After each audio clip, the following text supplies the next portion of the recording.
Hey everybody, it's Roberto again. Just want to kind of pick up where I left off in the last video.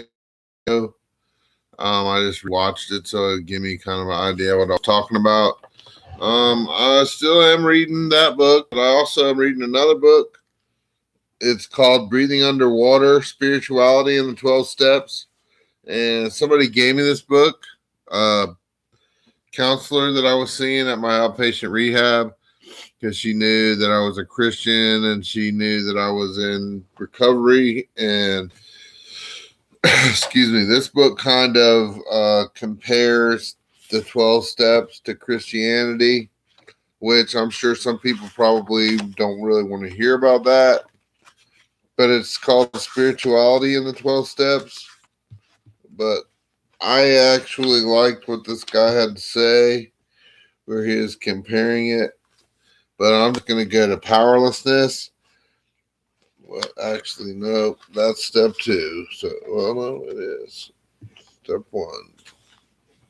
We admitted we were powerless over alcohol, that our lives had become unmanageable.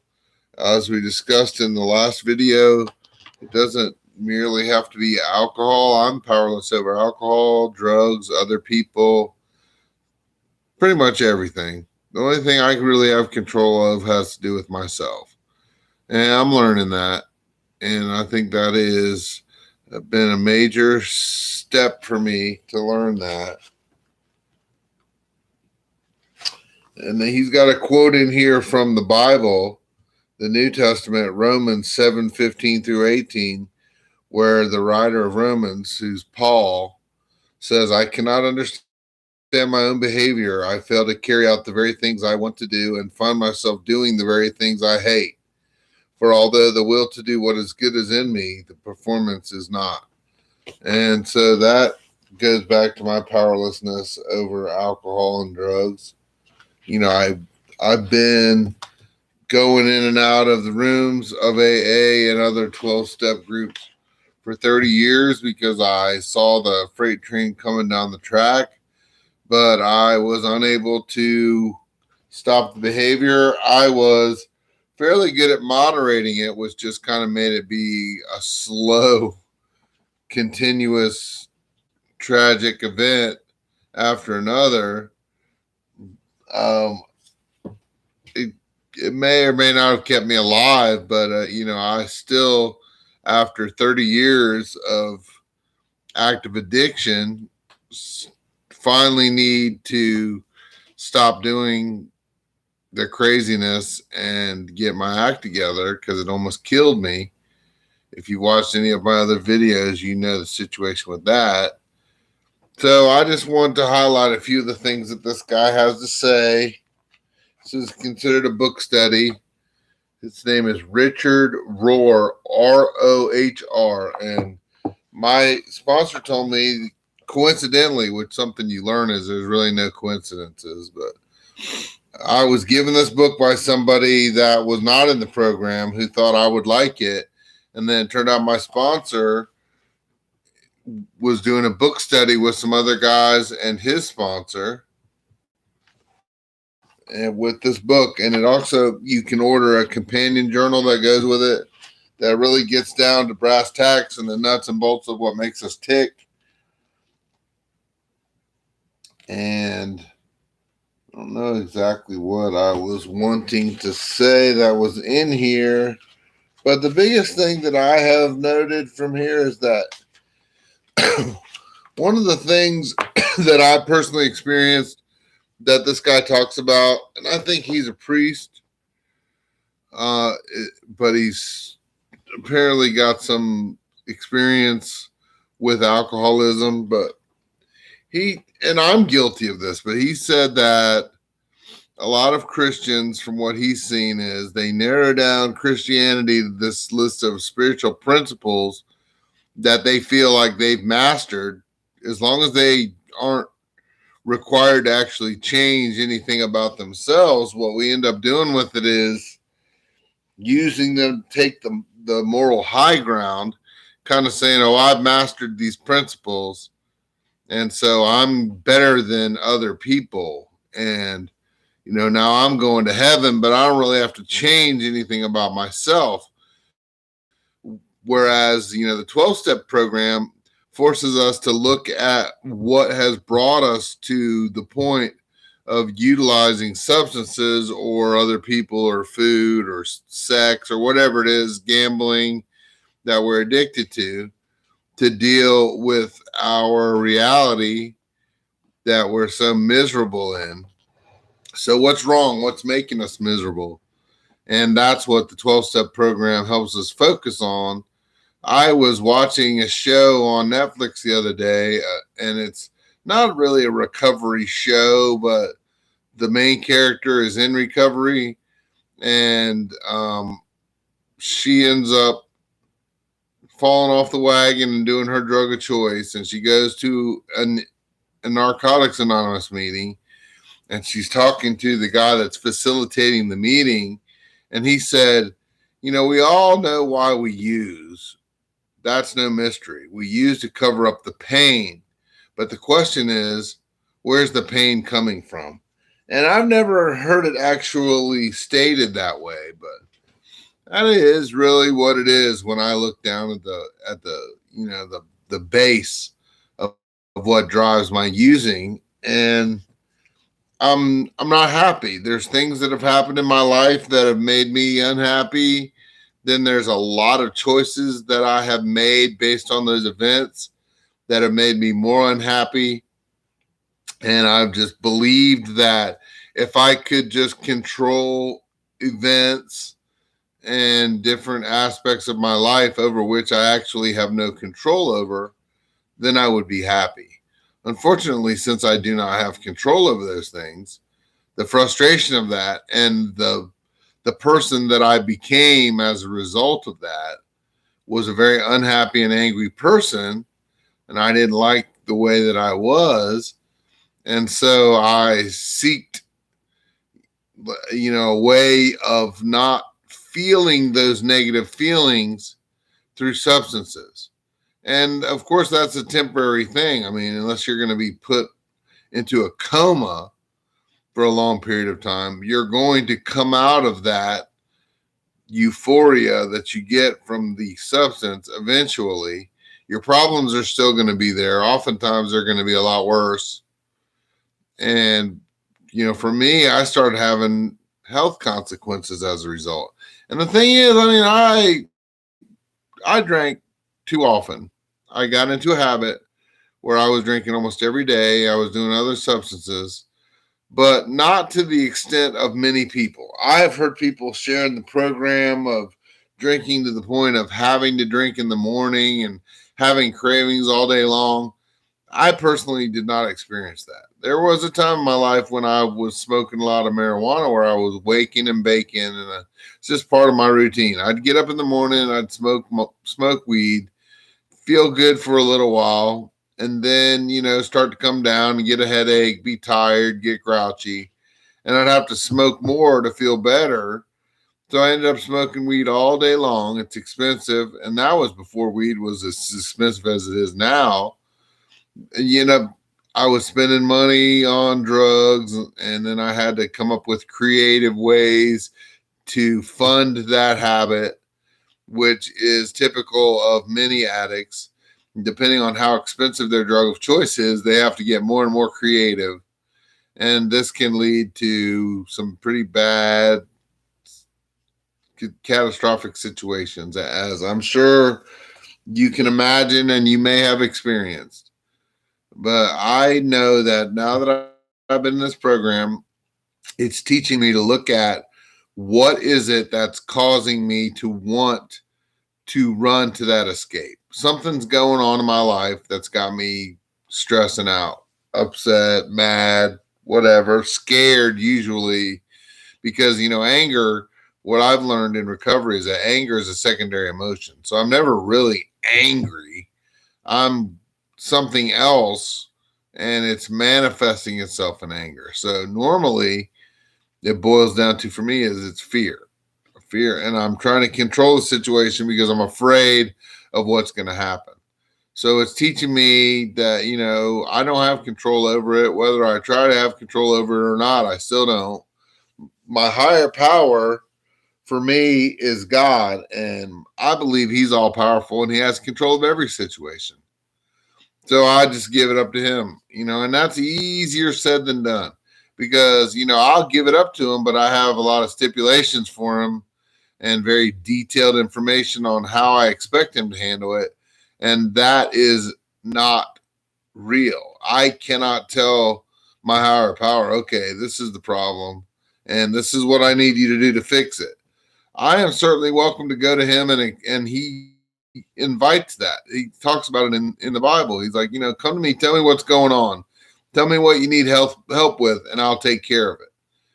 But you don't get to make your Santa Claus Christmas list and say, okay, this person's not acting right. I need this to happen at my job. I need you to give me this job. I need this significant other in my life, whatever it is. I can't tell him how to do it. I have to just tell him what's going on and then let go of the outcomes and say, you know what? Please help me with this situation. Your will be done. That's something that's big in the program teaching you, because he's going to do it the way he wants to do it anyway. And you just have to believe that he knows the best thing to do. My sponsor tells me you don't put God in a box. So I'm like, okay, God, this is what I need from you, and this is how I need you to do it. If you could take care of that for me, that'd be great. And I can just imagine an all-powerful being sitting up in the spiritual world in heaven going, okay, whatever. It even talks about in the Bible one place where God says, if I was hungry, I wouldn't even tell you. It's like, dude, you do not even understand. I mean, I won't want to use the word insignificant because, he loves us and we are very important to him. But in the grand scheme of things and the control that we have over things, I mean, this is a dude that, in my belief, created the entire universe, not just the earth, the entire universe, and me and every other human being that exists. He created all that, and he could take you out with a snap of a finger if he wanted to, and he can create another one that looks just like it if he wants to. Whereas I don't personally have that power.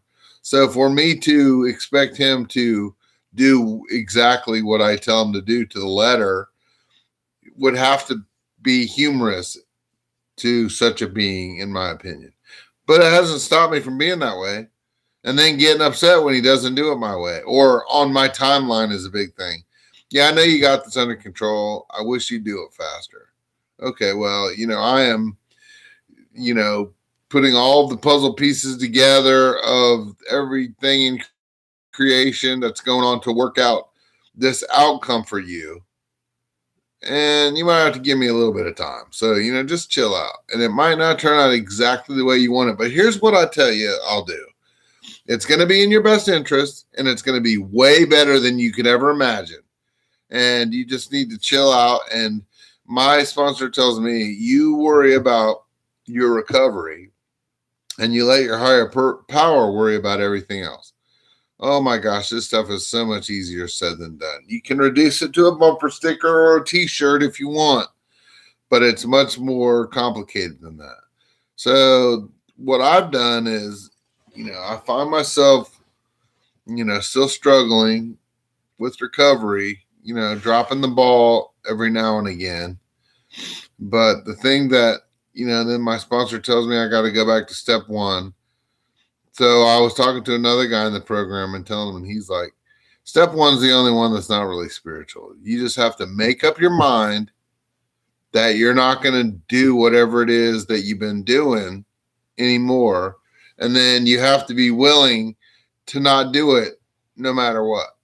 And I've heard people say that again. And the thing that's frustrating for me personally is when I make a decision to pick up a white chip and surrender and say, okay, I'm done, let's say, drinking alcohol.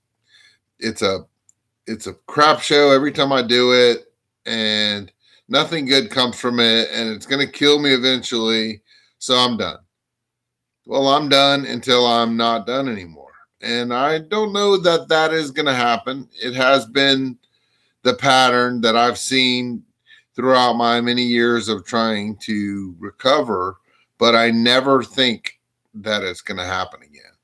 And so, what I've done is I've quit picking up white chips, and I'm just like, I quit keeping track of time. Too much pressure, man. But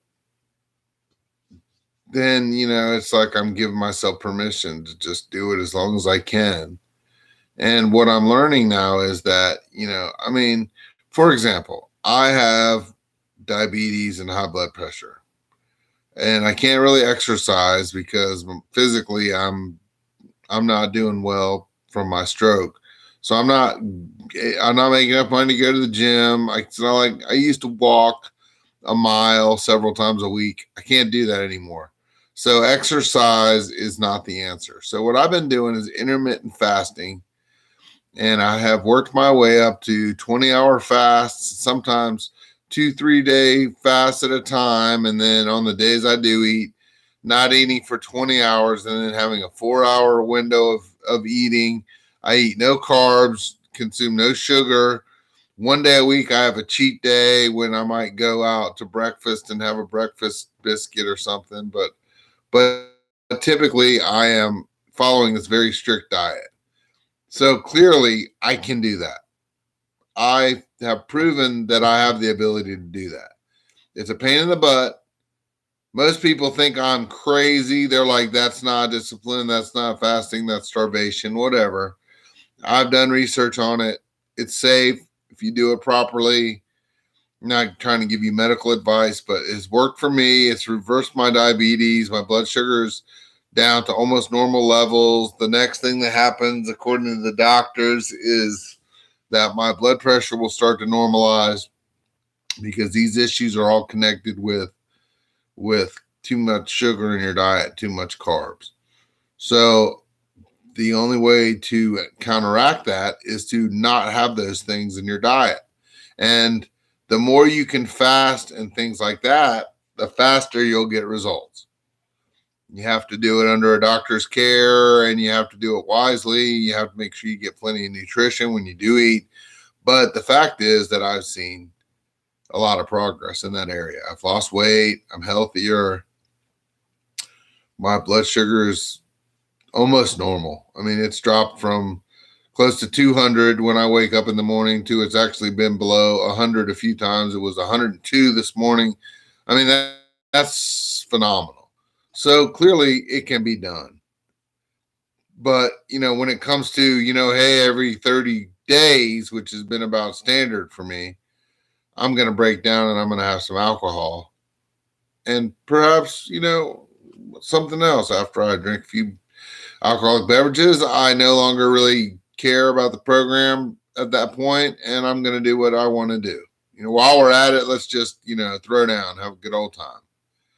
Now, granted, God willing, and the creek don't rise, I get back on the wagon the next day and I start again. But what these guys are saying to me is, hey, when you get to that 30th day or whatever day it is where I call it the effort factor, you got to get there. And I'm like, okay, I've been doing a good job, whatever. Excuse, I'm going to do this again. That's when the rubber meets the road. Now, for some people, if they drink every single day, the rubber might meet the road every morning when they wake up. Thankfully, that has not been the situation for me. However, the situation is when the situation begins. And so what I'm saying is that I have made up my mind. And this is the thing. This is how I know that there's an enemy of my soul. So yesterday was the day that I decided I was going to pick up the white chip. I took what that guy said to heart, and it's going to be the first day. Well, I had a horrendous day, man. My car broke down, just every possible thing that could happen. It was okay, though. I mean, I'm alive. Made it to the mechanic to get my car fixed. Got a ride home. Had food. Got a house to live in. Electricity. Air conditioners running. It's hot outside. But it was still a crappy day. But, I mean, I made it through the day. So, if you look back like a year ago or before, this would have been a perfect day for me to get wasted drunk. Would it have fixed any of my problems? Absolutely not. Or would I have given a rat's behind about any of my problems?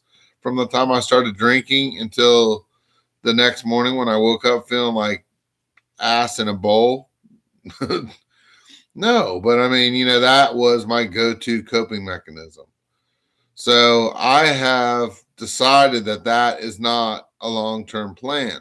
One of the biggest problems for me, though, is that back when I was in active addiction, one of the things I used to do is say, well, if I could just drink on the weekends, or if I could just drink once a month, or whatever it is. Well, see, I've gotten to that point now where I'm doing that. Now, I know every time I fall off the wagon that I need to get right back on. But I mean, I can say that alcohol is much less negatively impactful on my life than it was a year ago, or a little over a year ago. Beginning of 2020, when I decided that I was going to get sober again for the umpteenth time, but it still needs to go 100%. And so that has to be a decision that I make and that I have to stick with no matter what. And I've heard people say that, I'm not going to drink or use no matter what. And I'm like, yeah, whatever, dude. We know the party line. But, it's different for me. And that is what me as an addict and an alcoholic, it's always different for me. I always have a reason why I don't have to follow the rules like everybody else. It's a crock. It's not reality, but it is what it is. And so I've decided that this time I am going to pick up my white chip. I didn't get to pick it up yesterday because my car broke down, but I picked it up in here. And that's really where it matters. You can have a necklace made out of chips, and that doesn't keep you sober. If you want to drink, you're going to drink, and you just have to not want to drink more than you want to drink. And though, it takes what it takes. I mean, it's taken me over 30 years and I still haven't mastered it, but I'm not giving up. And that's the key, because if I just gave up and said, F it, and went and got me a big old bottle of liquor and started drinking it and whatever other drugs that I wanted to have. But what I know is that doesn't make me happy. It actually messes me up, and I'm ready to try it a different way. So anyway, like I said, if anybody wants to comment, I haven't figured out how to put my my email address in the comment section yet, but it's piaster67@hotmail.com. So that's P as in Paul, I-A, S as in Sam, T as in Tango, ER, 67@hotmail.com. Feel free to send me any comments or suggestions. And, I hope you're blessed, and I hope this video has helped you.